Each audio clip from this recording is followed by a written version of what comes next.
O ar da manhã era uma promessa de normalidade, tecido com os cheiros familiares de asfalto úmido e o pão quente da padaria na esquina. Para o homem, o mundo era uma tapeçaria de sons e cheiros, interpretada pela presença constante e calorosa ao seu lado. Hércules, um labrador de pelo dourado e olhos da cor de mel derretido, não era apenas um cão. Ele era a visão, a confiança, o elo entre a escuridão do homem e a luz do mundo.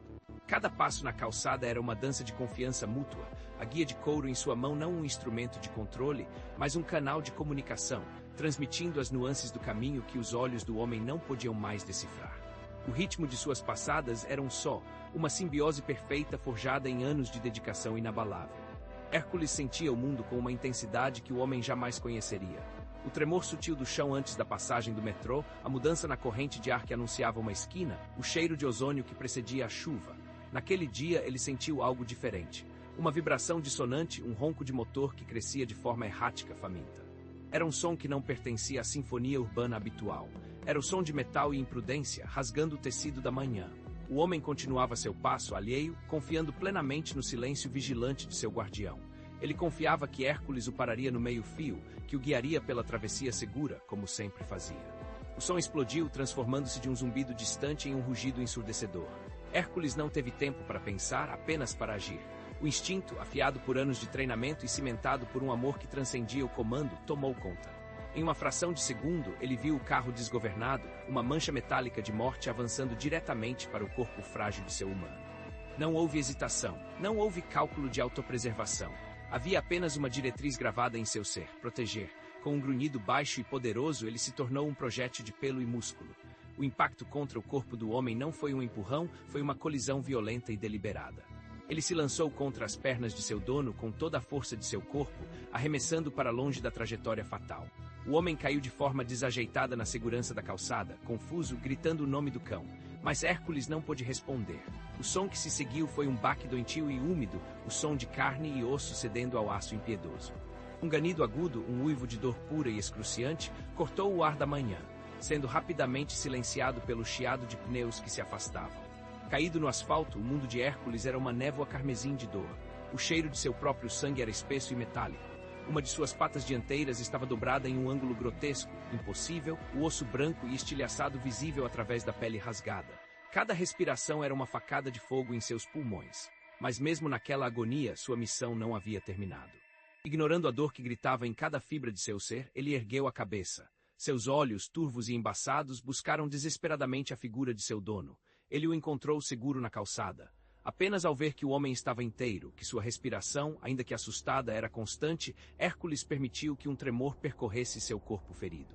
Ele soltou um gemido baixo e então, seu dever cumprido, sua cabeça tombou sobre o asfalto frio e sujo. A clínica veterinária cheirava a desinfetante e a medo. Era um cheiro que Hércules conhecia de suas visitas anuais, mas agora estava impregnado com a sua própria dor. Ele jazia sobre uma mesa de metal fria, o corpo tremendo incontrolavelmente. Ao seu lado, o homem permanecia de pé imóvel. Seu rosto, normalmente um mapa de emoções sutis que Hércules aprendera a ler, era uma máscara de gesso. Não havia angústia, não havia gratidão, não havia nem mesmo choque. Havia apenas um vazio, uma quietude perturbadora e fria. Seus dedos brancos de tensão agarravam-se não à guia familiar de Hércules, mas a uma bengala de madeira nova, lisa e impessoal. A voz do veterinário era gentil, carregada com o peso de más notícias e uma admiração relutante. Ele explicou a extensão dos ferimentos, a pata esfacelada, múltiplas fraturas, danos nos nervos que eram irreparáveis. Ele falou do ato de heroísmo, de como o cão, sem a menor sombra de dúvida, havia trocado a própria integridade pela vida de seu dono. A frase final pairou no ar estéril da sala, pesada e definitiva. Ele salvou a sua vida, o veterinário concluiu, a voz baixa, mas o dano é permanente. Ele nunca mais poderá ser um cão-guia. O homem não reagiu. Ele não se virou para o animal que gemia baixinho na maca, cujo rabo tentou, fracassadamente, dar uma única e fraca abanada ao ouvir sua voz. Os olhos do cão, cheios de uma dor confusa, estavam fixos em seu dono, buscando um conforto, uma palavra, um toque que não viria. Em vez disso, a mão do homem apertou com mais força a bengala. A ferramenta velha estava quebrada. A nova já estava em sua mão, pronta para uso. A transição em sua mente foi imediata, desprovida de qualquer sentimentalismo. A utilidade havia cessado. O objeto estava defeituoso. Era hora de descartá-lo. O silêncio na sala foi quebrado por um clique seco. O homem, com um movimento metódico e desapaixonado, desengatou a fivela do peitoral de serviço de Hércules. Aquele peitoral era mais do que couro e metal. Era a identidade do cão, seu propósito, o símbolo de sua nobre função. Ele o deslizou pelo corpo ferido do animal sem a menor carícia. A coleira veio em seguida. Por um momento, a mão do homem pairou no ar, os 2 pedaços de equipamento que representavam anos de serviço leal pendurados em seus dedos. Hércules observou o ato, uma nova onda de angústia, mais profunda que a dor física, começando a se formar em seu peito. Ele não entendia. A remoção do peitoral sempre significou o fim do trabalho, o início do descanso, o tempo para brincadeiras e afeto. Mas não havia afeto no gesto. Havia apenas um descarte frio. O homem não disse uma palavra de despedida. Não ofereceu um último afago na cabeça. Ele simplesmente abriu a mão. O peitoral e a coleira caíram no chão de linóleo frio, o som do metal batendo no piso ecoando como uma sentença. E então ele virou as costas. Os passos firmes, guiados agora pela ponta da nova bengala, ecoaram pelo corredor, cada um martelando um prego no caixão da lealdade de Hércules. A câmera permaneceu no chão, focada no equipamento abandonado ao lado do cão que acabara de dar tudo de si e que, em troca, não recebeu nada. A jaula era fria e impessoal. As barras de metal pareciam se fechar não apenas ao redor do corpo de Hércules, mas ao redor de sua alma. Sua pata, agora envolta em uma bandagem grossa e desajeitada, latejava com uma dor constante. Um cone de plástico, o colar da vergonha, circundava seu pescoço, ampliando cada som assustador do abrigo e bloqueando sua visão periférica, deixando-o ainda mais vulnerável. Ele se encolheu no canto mais distante, um amontoado de pelo dourado e miséria. A tigela de comida, cheia e convidativa, permaneceu intocada. A fome era um desconforto distante comparado ao buraco que se abria em seu peito. Seus olhos, no entanto, não estavam vazios. Estavam repletos de uma esperança agonizante e teimosa. Estavam fixos na porta da clínica, a única saída daquele lugar de cheiros estranhos e solidão. Cada vez que a porta se abria, um tremor de expectativa percorria seu corpo. Cada vez seu coração afundava quando não era o cheiro, o som dos passos, a presença de seu homem. Ele esperava. Era tudo o que sabia fazer. Ele era um cão de serviço treinado para esperar, para obedecer, para permanecer. Ele esperava o retorno que prometera a si mesmo que viria. Seu homem estava apenas resolvendo as coisas. Ele voltaria por ele. Tinha que voltar. Do lado de fora, a vida continuava, cruel e indiferente. Através da janela de vidro fosco da clínica, uma silhueta familiar passou pela calçada. Era ele. O passo era inconfundível. Mas algo estava diferente. Ao seu lado, movendo-se com a energia e a fluidez da juventude, estava outro labrador de um dourado vibrante e corpo forte. Um substituto, perfeito, inteiro, funcional.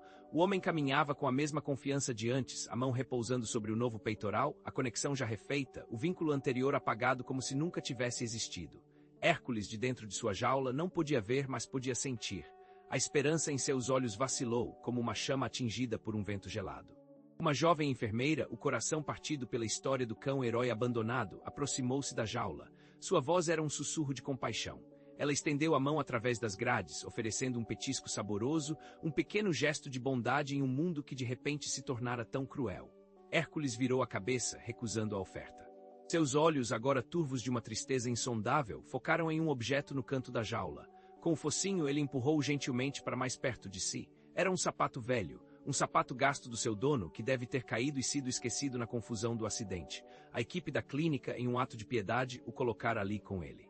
O couro estava rachado, a sola gasta, mas para Hércules era o tesouro mais precioso do mundo. Era o cheiro de casa. Era o cheiro de seu propósito. Era o cheiro de tudo o que ele havia perdido. Ele se aninhou ao lado do sapato, pousando a cabeça sobre o couro familiar.